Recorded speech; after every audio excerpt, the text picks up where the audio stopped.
Hey guys, Gimme Cool Gamer here. We're bringing you a whole new series called the Battle Academy. So, in this series, my goal is kind of just training everybody all the basics about competitive Pokemon, just kind of a new introduction, and then we'll start slowly working our way up to more advanced topics.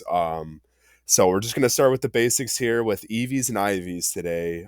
If you've never heard what either of these mean, then this video is going to be perfect for you. If you're already a little bit more experienced and you already know about EVs and IVs, still maybe there's some value to watching this video. Everything's going to be really condensed and really clear and easy to understand. So I really hope this helps, and I hope you find this entertaining. So EVs and IVs stand for effort values and individual values. Every Pokemon has these, and you may not be aware of them, but they're the things that affect your stats of your Pokemon outside of nature's, which we'll talk about later. So EVs, every Pokemon can have up to 510 effort values total, with only a maximum of 252 stat EVs in one stat. So at level 100, a Pokemon that has 4 EVs in a single stat will earn 1 point for every 4 EVs. At level 50, it requires 8 EVs for every stat. So you really have to be mindful of that.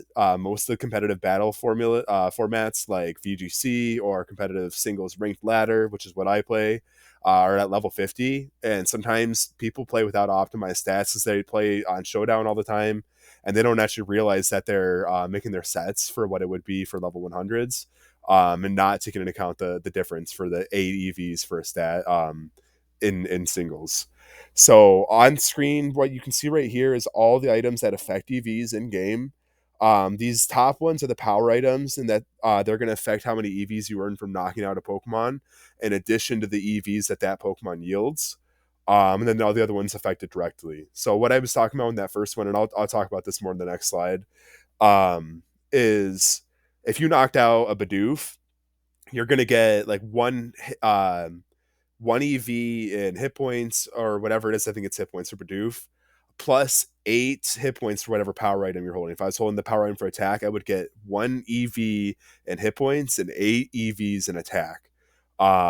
If I wanted to just go all in with one stat, I'd want to try to probably find one Pokemon with the 1 or 2 EVs per stat, and then also wear the same power item for that item. And all Pokemon in the party receiving experience are affected by this. So if you have a strong Pokemon knocking out wild Pokemon, then another one in the party that you just hatched or have just caught and have them hold the power item, you're going to get those boosts. Now, for the rest of these items, they work directly.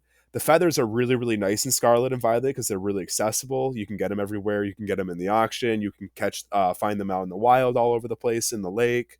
And they're going to just boost your stat for whatever stat it says, attack, defense, hit points, whatever, by 1 effort value. So if I were to use 250 effort values or 250 health wings, where are my health wings? Right here. It would boost my hit points by 252 effort values and max out my hit points if I use 252 health feathers. Medicine's going to work the same way, only instead of giving you 1 effort value, it's going to give you 10. So really, really efficient. Once you learn how to get unlimited money in Scarlet and Violet, you can really take advantage of this. And EV training is a breeze. It used to be a lot more complicated process, but now that there's no limit to how much medicine you can use. You can just kind of go to town with the medicines if you have the money for it. So they're a really awesome item to use. And how you'd want to optimize if you have access to both these items is if I want to go max attack, I'm going to use 20 the medicines for attack, and I'm just going to use 2 feathers, and that's going to give me to 252, which is the maximum amount for that stat. And then the berries are just going to work the same way as the medicine, only opposite. So instead of giving you 10 EVs in a stat, it's going to reduce it by 10. And then they'll also boost that Pokemon's friendship value. You have to be careful with these not to overuse them because they're kind of hard to get. You have to get them in the auction or find them in the overworld.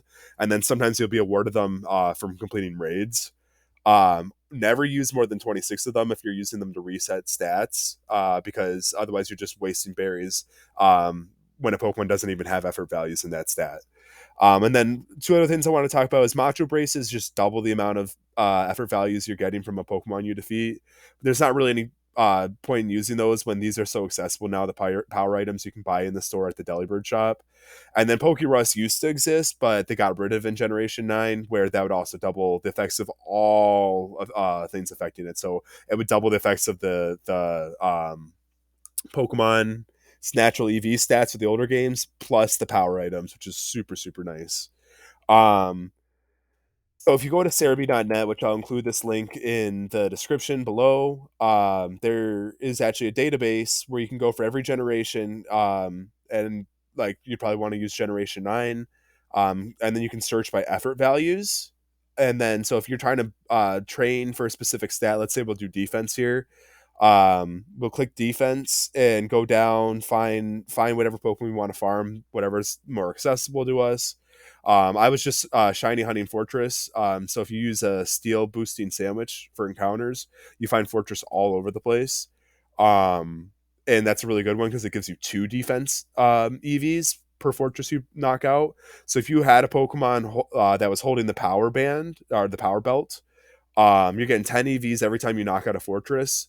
So if you knocked out 20 Fortress with the power belt and then one without the power belt, that would max you out at 252 defense EVs. So super nice there. And then IVs is going to be inherited naturally. And then there's 2 items that actually affect it directly are the bottle caps. So the golden bottle cap would just give you a max IVs in all your stats. While the silver bottle cap is just going to give you max IVs in 1 stat for every silver bottle cap you use. So Pokemon that are level 100 that have an IV stat of 31 in that value are going to have 31 extra stats at that point. Same thing as having 4 EVs in a stat. For every 1 IV at level 100, you have one stat point. And then for level 50, it's the same but for 2. So if you're a level 50 Pokemon, you have either 30 IVs or 31 IVs in a stat, you're going to have that stat maxed out for the most amount of stats you can get out of that IVs. And then the lowest stats you can get is 0 in IVs. Sometimes you want to breed to get 0. If you're trying to get low attack on like a ghost type, for example, so you're not taking as much damage from a super effective foul play and can live 1, that could be a really good thing to make sure you're breeding down zeros and IVs for. So we can see like in game in Scarlet and Violet here, I have some screenshots. This Siglu is a great example because it naturally has a 31 in its hit point stat. It's best. Same thing with defense. These ones are just some values in between 31 and 0. Decent, pretty good, decent. And then the attack, it has a 0 in attack, which would actually be really good if we use breeding chains to breed that down to ghost types and Pokemon that are going to be weak against follow play. And then here, I'm just showing you that bottle caps are the same thing as having 31 in the stat. Once you've hyper trained them, it's just going to boost them to the max amount of IVs, but they don't breed down. So let's talk about breeding IVs really fast. These are all the items that you can use that affect breeding IVs. The power items are just going to pass down that respective value directly.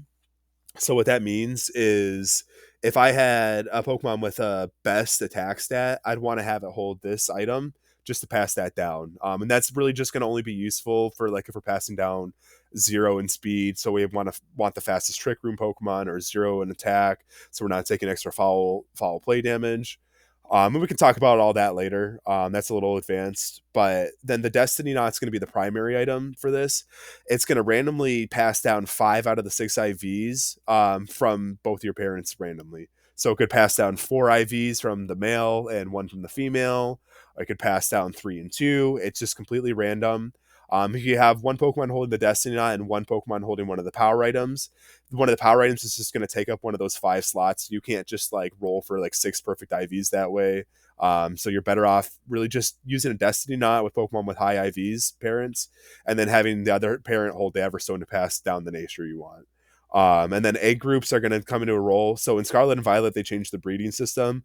Now all you do is open up a picnic with at least 2 compatible Pokemon. You can have more than 2, and Ditto can breed with any breedable Pokemon that's not like a mythical or legendary. So if you had a Ditto in your party, then it would breed with all the other Pokemon in your party. So having a max IV Ditto that's holding a Destiny Knot, it's going to pass down a lot of IVs to those Pokemon. And you can get really advanced with this and then use sandwiches to boost all this. We're going to do a breeding guide next. That's gonna be the next video. And I'm really excited to do that. But hopefully this video helped you out, guys. That's just a basic introduction to effort values and individual values in Pokemon. And maybe that'll give you a different perspective on competitive Pokemon battling. Thank you so much for watching.